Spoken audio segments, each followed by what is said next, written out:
नमस्कार, आप देख रहे हैं NBC 24 और मैं हूं आपके साथ मानसी। बता दें कि युवा ब्राह्मण चेतना मंच बिहार प्रदेश के कार्यक्रम में इस वक्त हम मौजूद हैं। इस खास कार्यक्रम का मकसद क्या है वो यहाँ मौजूद लोगों से जानेंगे और आपको भी बताएंगे कि ब्राह्मण की अहमियत समाज में क्या है, ब्राह्मण जो जाति है उसका कितना ज़्यादा महत्व है, ये तमाम चीज़ और ये जो कार्यक्रम आज ऑर्गेनाइज किया गया है उसका मतलब क्या है, यहाँ मौजूद लोगों से जानते हैं और आपको भी बताने की ये कोशिश जरूर करेंगे। सर, आपका नाम? सुभाष पांडे, राष्ट्रीय अध्यक्ष युवा ब्राह्मण चेतना मंच। इस खास कार्यक्रम का मकसद क्या है सर? आज युवा ब्राह्मण चेतना मंच ब्राह्मणों का एक संगठन है। संस्कृत, संस्कार और संस्कृति के उत्थान के लिए यह एक स्वयंसेवी संस्था है जो पूरे भारतवर्ष में कार्य करती है। आज इसके बिहार प्रदेश इकाई का चुनाव और हमारे आदर्श महामना पंडित मदन मोहन मालवीय, भारत रत्न पंडित अटल बिहारी वाजपेयी जी की जयंती है। इन दोनों महापुरुषों की जयंती मनाई जा रही है और प्रदेश का संगठनात्मक चुनाव हो रहा है। ब्राह्मण की कितनी ज़्यादा अहमियत है समाज में? ब्राह्मण समाज का वह वर्ग है जो सर्वजन हिताय सर्वजन सुखाय की बात करता है। सर्वे भवन्तु सुखिनः सर्वे सन्तु निरामयाः का उद्घोष करने वाला अगर कोई है तो वह ब्राह्मण ही है। ब्राह्मण भारतीय संस्कृति का मूल मंत्र है। भारतीय सभ्यता और संस्कृति को अक्षुण्ण बनाए रखने के लिए ब्राह्मणों को संगठित होकर शंखनाद करना होगा। यही इस संगठन का उद्देश्य है। तो लोगों को ये बात पहुंचाने के लिए कितनी ज़्यादा मेहनत कर रहे हैं आप लोग? आज जिस महापुरुष की जयंती हम लोग मना रहे हैं, महामना पंडित मदन मोहन मालवीय जी, उन्होंने 1926 में भारत की स्वतंत्रता के लिए एक ब्राह्मण संगठन का निर्माण किया। ठीक है, उस संगठन का उद्देश्य था कि ब्राह्मणों को एकत्रित करके भारत को कैसे आज़ादी दिलाया जाए। तो ब्राह्मण समाज का पहला संगठन बनाने का श्रेय हमारे आदर्श महामना पंडित मदन मोहन मालवीय को जाता है और उस संस्था के माध्यम से अखिल भारतवर्षीय ब्राह्मण महासभा नामक संस्था का गठन करके उन्होंने भारत की आज़ादी में ब्राह्मणों की महत्वपूर्ण भूमिका निर्धारित की। और जब भारत आज़ाद हुआ तो भारतीय सभ्यता और संस्कृति को अक्षुण्ण बनाए रखने के लिए महामना का कार्य होता रहा है। इसी संदर्भ में उनकी जयंतियां हम लोग प्रतिवर्ष मनाते हैं, हर वर्ष मनाते हैं, ताकि समाज उनके आदर्शों को आत्मसात करके सर्वे भवन्तु सुखिनः संघे शक्ति कलौ युगे इन सब का उद्घोष कर सके और समाज के सभी वर्ग को संस्कृति संस्कार के प्रति जागरूक कर सके और उन्हें मुख्य धारा में लाने का काम करे।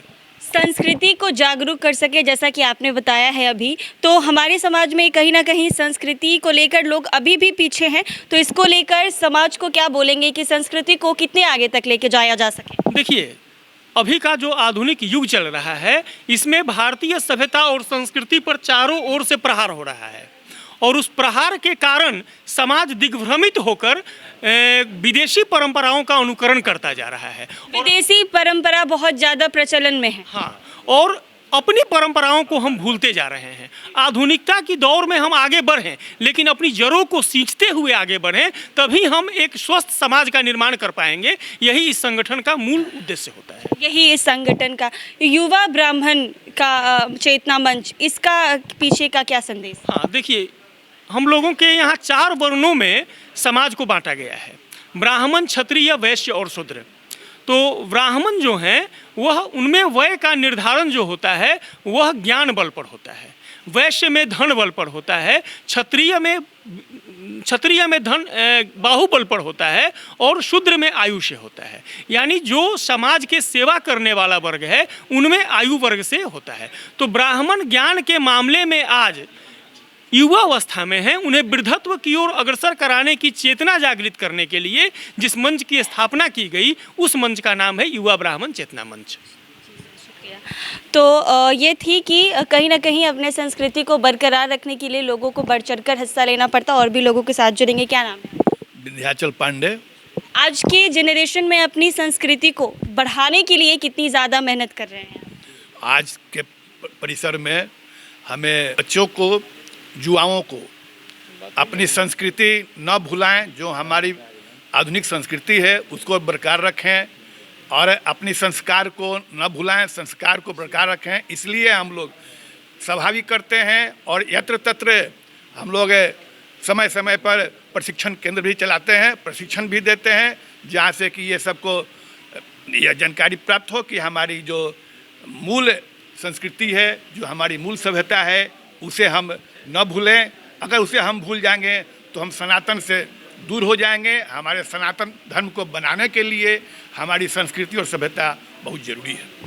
शुक्रिया सर। सनातन धर्म को आगे बढ़ाने के लिए कितने ज़्यादा प्रयास रहते हैं? सनातन धर्म को बनाने के लिए जो एक समिति जो हम लोग बनाए हैं, इस समिति का उद्देश्य है कि सनातन को अधिक से अधिक लोग सनातन को माने और जो इसमें दलित जो कुचले समाज के लोग हैं उनकी मदद की जाए। मदद करने के लिए हम लोग फंडिंग करवाते हैं और लोगों की मदद करते हैं और संस्कार बच्चों में ये हो कि वो सनातन से जुड़े रहें ताकि भविष्य में हमारी दिक्कत नहीं हो। सनातन धर्म को कितना ज़्यादा आगे बढ़ाएंगे? सबसे पहले तो मैं NBC 24 के आप सभी न्यूज़ एंकरों को धन्यवाद देना चाहूँगा तथा इसके जितने भी दर्शक हैं उनको भी साधुवाद देना चाहूँगा कि आज आप हमारे इस कार्यक्रम की अपने क्लिप लेकर के लोगों में प्रचार प्रसार कर रही हैं। सनातन संस्कृति एक ऐसी संस्कृति है जिसे रावण भी मानता था और सनातन संस्कृति एक ऐसी संस्कृति है जिसमें पशुता नहीं है। यदि संस्कार नहीं हो तो मनुष्य पशुता की तरफ बढ़ता है और जब पशुता की तरफ बढ़ता है तो न अपने बहन को पहचानता है, अपनी माँ को पहचानता है, न मौसी को पहचानता है। संसार में किसी स्त्री के प्रति उसका सम्मान की दृष्टि नहीं रहेगा। इसलिए सनातन संस्कृति की रक्षा करना हम सभी इस धरती पर रहने वाले सभी प्राणी का एक पुनीत कर्म है।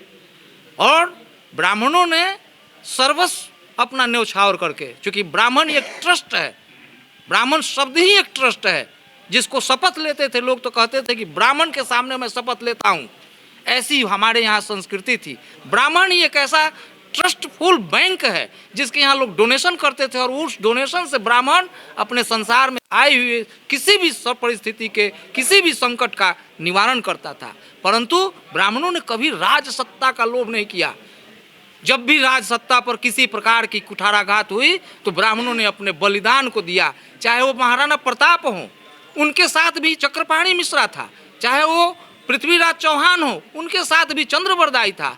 जब आज भी भारत में जितनी भी राजनीतिक पार्टियां हैं उसके प्रवक्ता जो हैं वो ब्राह्मण ही हैं। परंतु ब्राह्मणों को ही दृष्टि से देखना और ब्राह्मण बनने की सबको तमन्ना रखना, ये आज परिवर्तित हो गया है। सब चाहते हैं कि हम ब्राह्मण बन जाए, लेकिन ब्राह्मण को देख नहीं सकना, ये सबकी प्रवृत्ति हो गई है। हम निरंतर सनातन संस्कृति की रक्षा के लिए आज 20 वर्षों से प्रयासरत हैं और इसका प्रतिफल यह प्राप्त हुआ कि पूरे भारत ही नहीं पूरे विश्व में भगवान परशुराम की जयंती, महामना पंडित मदन मोहन मालवीय की जयंती जगह जगह मनाई जा रही है और लोगों में एक टेंडेंसी बन रही है कि हमें सोचना है। युवा ब्राह्मण चेतना मंच कभी भी किसी राजनीतिक लाभ के लिए कोई कार्य नहीं करती है। युवा ब्राह्मण चेतना मंच केवल वयम राष्ट्र जागृयाम पुरोहिता के उद्घोष के साथ अपने कर्म को करती है और युवा ब्राह्मण चेतना मंच कभी भी किसी भी ब्राह्मण से ऐसी संपत्ति का एकत्रित नहीं करती है जिसका दुरुपयोग कर सके। इन्हीं के साथ मैं आपको धन्यवाद। बहुत बहुत। तो आपने देखा कि इस खास कार्यक्रम का मकसद ये है कि समाज में ब्राह्मण के प्रति जो भी लोगों की जिज्ञासा है, जो भी लोग इससे वंचित हैं, उनको दर्शाया जा सके। साथ ही साथ संस्कृति की अगर बात करें तो कहीं ना कहीं संस्कृति काफ़ी ज़्यादा बदलते जा रही है। जैसा कि हमें लोगों ने बताया कि वेस्टर्न कल्चर लोग कई ज़्यादा इस्तेमाल कर रहे हैं, तो युवा पीढ़ी जो भी है, आज का जनरेशन जो भी है, उसमें अपनी संस्कृति को बरकरार रखे, बनाए रखे, उन्हीं का ये मकसद है। तो ऐसे ही तमाम अपडेट्स के लिए बने रहे NBC 24।